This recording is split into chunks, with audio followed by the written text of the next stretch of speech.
আসসালামু আলাইকুম রহমতুল্লাহ। সুমন প্রাইভেট আমি তোমাদের সকলকে স্বাগতম।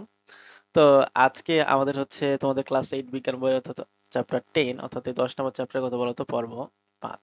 তো এই 5 নম্বর পর্বে আমরা আলোচনা করব, একটু খেয়াল করে দেখো যে প্রাণী জগতের শ্রেণীবিন্যাস। ঠিক আছে, তো আগে বলা হয়েছে বিভিন্ন বৈশিষ্ট্য বিবেচনায় অ্যানিমেলিয়া রাজ্যের সকল প্রাণীদের 9টি মূল পর্ব রয়েছে। ঠিক আছে, অর্থাৎ অ্যানিমেল যেগুলো ছিল তাদের মোট 9টা পর্ব ছিল। তো এখানে আসলে উদ্ভিদের ব্যাপারগুলো নিয়ে আসা হয়নি। তো এই ভাগ করা হয়েছে। তো এই ৯টি পর্বের প্রথম যে ৮টা পর্ব ছিল না, সে ৮টা পর্বকে আমরা অমেরুদণ্ডী বলি এবং শেষের যে পর্বটা ছিল সেই একটা পর্ব মাত্র কি মেরুদণ্ডী, মানে অর্থাৎ করডাটা। তাই তো? তাহলে করডাটা পর্বকে আমরা কি বলি? মেরুদণ্ডী। তো আচ্ছা, ওগুলো আস্তে আস্তে আমরা সিরিয়ালি পাবো। তো এখন খুব সংক্ষেপে এই ৯টি পর্বের সম্পর্কে আমরা একটু আলোচনা করবো। মানে খুবই সংক্ষেপে এখানে আলোচনা করা হয়েছে। বাট এই সংক্ষিপ্ত আলোচনাটা তোমাদেরকে একদম আত্মস্থ করে ফেলতে হবে। ঠিক আছে? এতে কি হবে, ইন ফিউচার যখন তুমি হয়তো 9-10 এ কতটুকু ফেস করবা জানি না। বাট তোমরা যখন ইন্টারমিডিয়েটে উঠে ওই বায়োলজিটা পড়বা, তখন দেখবা এগুলো অনেক বেশি ফেস করতে হচ্ছে এবং অনেক বেশি পড়াশোনা করছে এগুলো নিয়ে। এবং তোমার যখন এই ক্লাস 8 থেকে একটু আইডিয়া থাকবে, একটু এই বেস গুলা ক্রিয়েট হয়ে থাকবে, তো দেখবা ওই জায়গাগুলো তোমার জন্য কি অনেক সোজা হয়ে যাচ্ছে, ইজি হয়ে যাচ্ছে। ঠিক আছে, তাহলে আমরা এই পর্বে আসলে মূল আলোচনা করবো কি বলতো, পরিফেরা নিয়ে। তো চলো, এই পর্ব একের নামটা কি, পরিফেরা। তো এই পরিফেরা পর্বের প্রাণীদের প্রাণী জগতের সবচেয়ে সরল ও আদিম সদস্য বলা চলে, মানে খুবই সোজা সরল প্রাণী এবং এরা কি আদিম, মানে খুবই পুরাতন সদস্য বলা চলে। তো এদের মধ্যে সবচেয়ে পরিচিত সদস্য হচ্ছে স্পঞ্জ। পরিচিত সদস্য কি?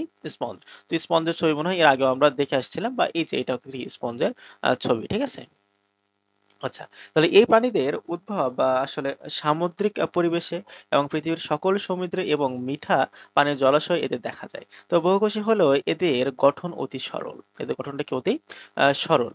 এবং বলা হচ্ছে যে এদের দেহের কোষগুলো বিচ্ছিন্নভাবে থাকে এবং সুবিন্যস্ত হয়ে নির্দিষ্ট টিস্যু গঠন করতে বা অঙ্গ হিসাবে কাজ করতে পারে না। তো এই যে কোষের যে ব্যাপারটা সেগুলো একটু গেল, তাহলে কি বলা হচ্ছে, এদের কোষগুলো বিচ্ছিন্নভাবে থাকে বলে এদের সুনির্দিষ্ট কোনো টিস্যু গঠন করতে এবং অঙ্গ তৈরি করতে কি এরা পারে না। আমরা এর আগে কি ওই যে কোষের যে আলোচনাটা ছিল, অর্থাৎ পর্ব কত ছিল এটা, একটু চলো উপরের দিক থেকে আমরা একটু দেখে আসি, একটু ভালো মতো খেয়াল করে দেখো।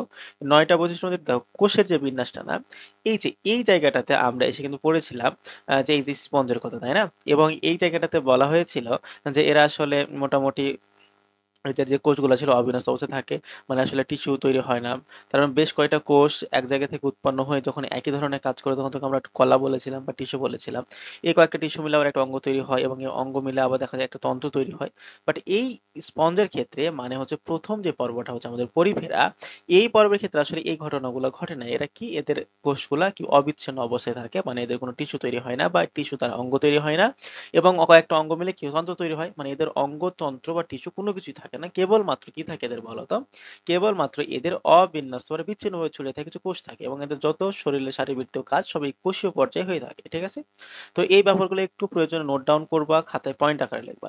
এবং তোমরা যখন বিশেষ করে এই চ্যাপ্টারের অ্যান্সারটা করবা, তখন এই বৈশিষ্ট্যগুলো লেখার সময় তুমি একটু পয়েন্ট আকারে লিখবা। ঠিক আছে, কিন্তু মার্কটা একটু আসলে খুব বেশি মার্ক উঠানো যায় আর কি, এবং টিচার গুলা বলতে পারো যে মানে মার্ক দিয়ে একটু শান্তিও পাই। হ্যাঁ, তো এই জায়গা থেকে তোমাদের একটু আমি সাজেস্ট করবো যে তোমরা কি করবা, একটু এই চ্যাপ্টারে, বিশেষ করে এই চ্যাপ্টারটা আর কি, এই বৈশিষ্ট্যগুলো একটু পয়েন্ট আকারে লিখো, মানে ঢালাও ভাবে প্যারাগ্রাফের মতো না লিখে তোমরা কি করবা, একটু পয়েন্ট আকারে লেখার চেষ্টা করবা। ঠিক আছে, আচ্ছা, তো এবার বলা হচ্ছে পোরাস শব্দের অর্থ হচ্ছে ছিদ্র এবং হচ্ছে ফেরি শব্দের অর্থটা হচ্ছে বহন করা, তাই তো?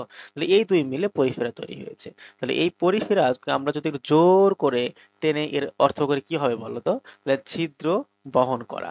তার মানে এখান থেকে বোঝা যাচ্ছে যে পরের পানির প্রাণীরা ছিদ্র বহন করে, মানে তাদেরকে ছিদ্র আছে, তাদেরকে আমরা কি বলবো, পরিফেরা বলবো।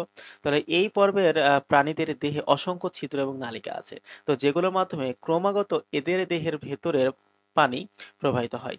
আর এই প্রবাহের মাধ্যমেই তারা পানি থেকে খাদ্যকণা ও অক্সিজেন গ্রহণ করে এবং দেহের বর্জ্য বাইরে বের করে দেয়। তো পানি প্রবেশ করার জন্য এদের দেহপ্রাচীরের যে অসংখ্য ক্ষুদ্র ছিদ্র রয়েছে সেগুলোকে অস্টিয়া বলা হয়। সেগুলোকে কি বলা হয়? অস্টিয়া বলা হয়। তাহলে অস্ট্রিয়াটা কি একটু নোট করে রাখতে পারো এবং প্রত্যেকটা পয়েন্ট আকারে কিন্তু লিখবা। আমি আবারও বলছি, এখানে প্যারাগ্রাফ আকারে লিখে আছে না, এই জায়গা থেকে তোমরা পয়েন্ট আকারে একটু বেছে বেছে বের করে নিবা। ঠিক আছে, তাহলে এই জায়গাতে আমি কি বললাম যে পানি প্রবেশ করার জন্য এদের দেহপ্রাচীরে যে অসংখ্য ক্ষুদ্র ছিদ্র রয়েছে, এই ক্ষুদ্র ছিদ্রগুলোকে অস্টিয়া বলা হয়। কি বলা হয়? অস্ট্রিয়া বলা হয়।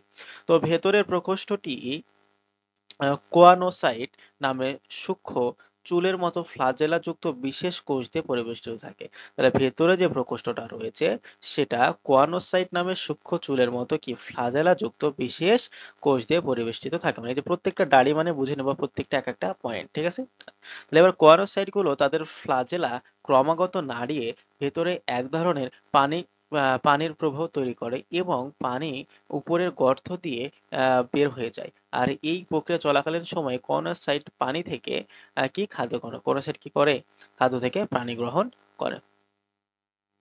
এবার এই জায়গাতে বলা হচ্ছে একটু খেয়াল করে দেখো যে এই পর্বের মূল বৈশিষ্ট্যগুলো কি। এই পর্বের মূল বৈশিষ্ট্য যে আমাদের টোটাল কয়টা, 5টা কথা লেখা ছিল না, আমাদের 5টা বিষয়ের বা বৈশিষ্ট্যের উপর ভিত্তি করে এই পর্বগুলোকে সাজানো হয়েছে বা প্রত্যেকটা পর্বে আলাদা আলাদা করে ভাগ করা হয়। সে 5টা পর্ব কি কি ছিল এই যে একটু খেয়াল করে দেখো। দেহের প্রতিসাম্যতা ছিল, এই যে 1 নম্বরে কোষের বিন্যাস ছিল, এরপরে যে দেখো 3 নাম্বার সিলোম ছিল, এরপরে দেখো এই যে এই জায়গাটাতে দেখো 4 নাম্বারটা দেহখণ্ডের উপস্থিতি, 5 নাম্বারটা কি কঙ্কাল তন্ত্রের ধরন ছিল না। তাহলে এই প্রত্যেকটা ব্যাপারকে আলাদা আলাদা ভাবে এখানে আবার বলছে, একটু খেয়াল করে দেখো এখানে কি বলছে। এই যে দেখো গঠন ও কোষের বিন্যাস। তাহলে এই বৈশিষ্ট্যের ক্ষেত্রে বলা হচ্ছে যে বহু কোষী হলেও কোষগুলো সুবিন্যস্ত নয়, তাই এদের সুনির্দিষ্ট কোনো টিস্যু কিংবা অঙ্গ কিংবা তন্ত্র এখানে অ্যাড করতে খন্ড নেই।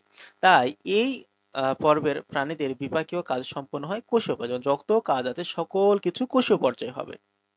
কোষের মধ্যে সকল কাজ, শারীরবৃত্তীয় কাজটা কি সম্পন্ন হবে। এখন দেহের প্রতিসাম্য, এরা কি অপ্রতিসাম্য।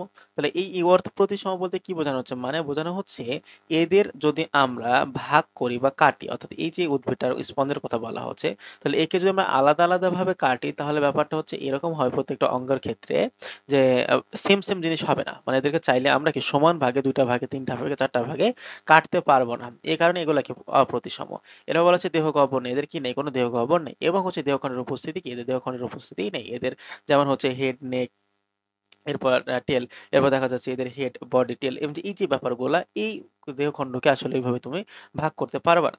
এরপর বলা হচ্ছে কঙ্কাল তন্ত্রের গঠন, মানে এদের কি রয়েছে অন্তঃ কঙ্কাল, মানে বাইরের কোনো কঙ্কাল নেই। মানে যেমন ওদের শামুক ছিল, এরপরে কাঁকড়া ছিল, কচ্ছপ ছিল, এদের কি বাইরের কঙ্কাল ছিল না, মানে বাইরের অংশটা শক্ত ছিল না এই টাইপের। বাট এদের ঘটনা কি, এদের হচ্ছে বাইরের কোনো কি কঙ্কাল নাই, বাট এদের কি আছে অন্তঃ কঙ্কাল রয়েছে। তো এই বৈশিষ্ট্যগুলো তোমরা একটু নোট ডাউন করে রাখবে প্লিজ, মানে এগুলো খাতায় নোট করবা পয়েন্ট আকারে। এখানে কয়েকটা পয়েন্ট, যে এখানে তো 5টা পয়েন্ট করে দেওয়াই আছে, কিন্তু আমি বলবো এখান থেকেও তোমরা 2-4টা পয়েন্ট একটু বের করে রাখবা। এবং পরীক্ষার খাতে দেখা যাচ্ছে যে তুমি 10টা মুখস্থ করেছো, আর লেখার সময় তো তোমার মনে আছে 5টা, 7টা, 6টা, 7টা, 8টা, তো তোমরা ওই কয়টা লিখে আসবা। এখন তুমি মনে করো 5টা মুখস্থ করে গেছো, তাহলে এবার দেখো যে পরীক্ষার হলে গিয়ে তোমার ওই যে 4টা মনে আছে, 3টা মনে আছে, বাকিগুলো মনে নাই। তো এই কারণে তোমরা একটু বেশি করে পয়েন্ট একটু বের করে রাখবা এবং মুখস্থ করে রাখবা, যাতে পরীক্ষার হলে মোটামুটি তোমরা 5-7টা লিখে আসতে পারো। ওকে, আচ্ছা। তাহলে এবার এদের কিছু অন্যান্য বৈশিষ্ট্য আছে। অন্যান্য বৈশিষ্ট্য কিরকম একটু খেয়াল করে দেখো। বলা হচ্ছে যে সাধারণত প্রাণী মাত্রই আমরা চলাচলে সক্ষম ধরে নিই, মানে তারা চলাচল করতে পারবে, প্রাণী যত জীবন আছে। কিন্তু পরিফেরা পর্বে যে প্রাণীগুলো আছে এরা কিন্তু যখন পূর্ণ বয়সে মানে বুড়ো হয়ে যায়, তখন দেখা যায় চলাফেরার মধ্যে শক্তি থাকে না। কিন্তু লার্ভা অবস্থায় মানে জীবন যখন তারা শুরু করছে এরকম অবস্থায় কিন্তু তারা চলনক্ষম থাকে, মানে তারা চলতে পারে। তো যাই হোক, পরিণত অবস্থায় সমুদ্রের কঠিন তলদেশে স্থায়ীভাবে আটকে থাকে, এই হচ্ছে ব্যাপার, এবং তারা এইভাবে জীবন ধারণ করে। ওকে, তাহলে আজকে এই পর্যন্ত। নেক্সট আমরা আলোচনা করব পর্ব হচ্ছে 6, আর এবং আমাদের যেই ইগুলা আছে, আমাদের যেই কি বলবো এটাকে শ্রেণীবিন্যাস আছে, শ্রেণীবিন্যাসের যে পর্ব রয়েছে সেই পর্বটা কত বলতো, 2 নম্বর পর্ব, অর্থাৎ নিটারিয়া নিয়ে আমরা নেক্সট পর্বে আলোচনা করবো ইনশাল্লাহ। তো আচ্ছা ঠিক আছে, সে পর্যন্ত তোমার সবাই ভালো থেকো, সুস্থ থেকো। আসসালামু আলাইকুম ওয়া রাহমাতুল্লাহ।